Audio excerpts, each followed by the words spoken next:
Пред неколку дена собранието се распушти. Председателот на собранието ги распиша предвремените парламентарни избори. Роковите течат, Македонија се подготвува за избори на 11 декември. Токму се ова се темите на кои денеска разговарам со господинот Трајко Велјановски. Господине Велјановски, најпрво ви благодарам што одвоивте време за овој краток разговор. И мене ми е задоволство да поразговарам и да видам во посета во Битола. Кажете ми, ги најавив темите. Собранието се распушти со 110 гласа, ги распишавте предвремените парламентарни избори, роковите течат, партиите веќе се подготвуваат. Сметате ли дека роковите ќе бидат исполнети и партиите имаат доволно време да се подготват за изборите? Како што кажавте, собранието се само распушти со 110 гласа и тоа не само 110 гласа, него од сите политички партии. Беше едногласно прифатено, треба да се оди на предвремени парламентарни избори, да вратиме мандатот на народот и народот да одлучи. Јас како председател на собранието согласно уставот ги распишав изборите за 11 декември, за датум кога беше утврден измеѓу четворицата лидери на политичките партии и мислам дека сите рокови што се согласно изборниот законник зададени ќе бидат исполнети и ќе се запази процедурата за да можат политичките партии да ја представат својата програма и да го побарат гласот од македонските граѓани. Имаше коментари за распуштањето на собранието, нели не беше точно на 60 дена, меѓутоа беше донесен и буџетот за следната година. Вака, не би се осврнал на тие коментари кои што имаше од некои, да не кажам квази експерти, но веќе се четврти пат како идеме на превремене парламентарни избори, секогаш имало распон од 50, 51, 52 дена од моментот на распуштањето до моментот на одржувањето на изборите. Но во овој момент не е тоа најбитно. За мене како председател на собрание, пред да се само распушти собранието, за мене ми беше најбитно да се донесе буџетот за 2017 година. И јас тоа успеав да го изменаџирам, иако имаше некои подметнувања, условно да кажам, од одредени политички партии, да се распушти собранието, а основната должност на пратениците да не исполнат, да донесат буџет за наредната година. Од тој буџет зависи целото стопанство, зависат пензионерите, образованието, здравството. Ја не можам да ја сватам уште таа нивна политика што сака да се распуштат, а да не се донесе буџетот за 2017 година. Затоа што ние тек тогаш ќе влеземе во една не само политичка, него и економска криза, затоа што по завршувањето на изборите треба да се формира, да се конституира собранието, да се формира влада, па после доаѓаше период, ќе дојде период на нови локални избори и не че имаше време да се направи нов буџет, да се компонира нов буџет, а знаеме дека комплетно во една држава, за да може да функционира, е потребно буџет да биде усвоен. Тука, како што кажав, тука зависи целото стопанство, пензионерите, образованието, децата, младите и затоа уште не можам да сватам, но у крајен случај најбитно беше дека се донесе буџетот за 2017 година, дека се само распушти собранието со 110 гласа и дека во само распуштањето учествуваат сите политички партии и затоа и треба да се почитува гласот на народот, на граѓаните на 11 декември. Токму така и вие и во вашата изјава за распуштањето на собранието кажавте дека го вративте мандатот кај народот. Ова е веќе последователно неколку пати. Сметате ли дека 11 декември е конечен датум за избори?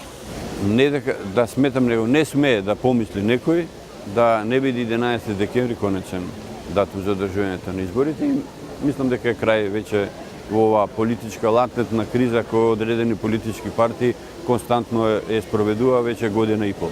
Како што позната јавноста, една политичка опција сакаше да оди на превремените избори. Власта го прифати, дојде датумот за 24 април, тие побегна од тоа. После дојде вториот пат на 5 јуни, пак побегна, се согласија сега за 11 декември и затоа сметам дека 11 декември е датум кога ќе се одржат предвремените избори и како што кажав имовата избора и тоа е нормална демократска процедура. За време на изборите својот мандат граѓаните го даваат на политичките партии, односно на пратениците да ги застапуваат. По завршувањето на мандат или како што е сега случајот со предвремени парламентарни избори, се враќа мандатот и сега е во рацете на граѓаните. Тие се најдобриот суд и тие најдобро знаат да оценат и да ценат кој направил и во кого има доверба дека ќе го подобри економскиот стандард. Тоа е најважно, најбитно. Но во овој момент се поставува и прашањето и за самата држава и за Република Македонија, затоа што имаме условно да кажам напади и на државноста, на унитарноста на Република Македонија и на 11 декември граѓаните, најдобриот судија во секоја политички надпред ќе одлучат која политичка партија треба да го добие гласот и да ги води во наредните 4 години, водејќи сметка и за подобрување на економскиот стандард на граѓаните, но и за чувањето на македонската држава и на унитарноста на македонската држава, која што за жал некој сака и тоа да го редефинира. Токму така, зад нас останува еден турбулентен мандат на собранието.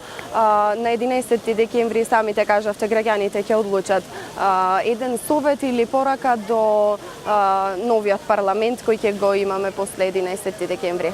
Вака, новите пратеници кои што ќе добиат во новиот 9-тиот парламентарен состав треба да видат пратеници кои што ќе го слушаат константно во целиот мандатен период пулсот на обичниот граѓанин и да работат согласно барањето на граѓаните и да работат на подобрување на целокупната состојба во Република Македонија, да не се создаваат политички кризи и него да се работи за напредок и поголем економски стандард во Република Македонија. Тоа е должност и тоа е обврска на граѓани, на пратениците кои што го добијат мандатот од граѓаните. Ние се за време на периодот до одржувањето на изборите, секој од политичките партии ќе ветуваат и тоа што го ветуваат треба да го исполнат постом кога ќе им се даде можност согласно гласањето на граѓаните на Република Македонија. Како што кажав, и тоа е моја лична девиза, дека најдобар и најпаметен суд и судија за време на изборите се граѓаните и тие најдобро знаат. Затоа моја апел ќе биде по завршувањето на 11 декември на денот на гласањето вечерта, она политичка партија што ќе изгуби да им честита на победникот, да му посака успех понатаму, а да не се создава ситуација во која што би била едни на други напаѓани и да создаваме политички кризи.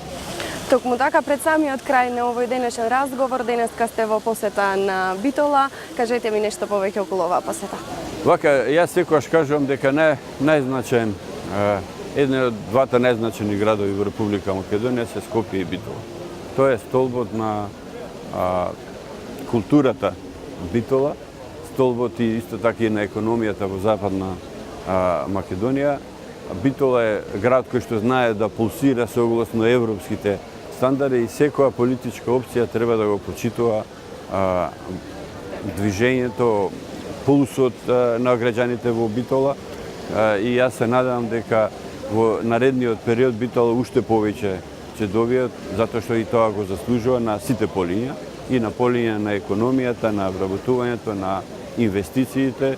И тоа го посакувам за Битола, затоа што Битола па знае да возврати за Република Македонија во сите тешки и значени моменти за Република Македонија која била. Битола била на столбот на браникот на Република Македонија. Господине Велјановски, јас ќе ви се заблагодарам за одвоеното време за овој разговор на телевизија Мега. Благодарам, и мене ми беше задоволство да се обратам и да им посакам на граѓаните на Битола еден добар период кој што во наредниот период секако престои.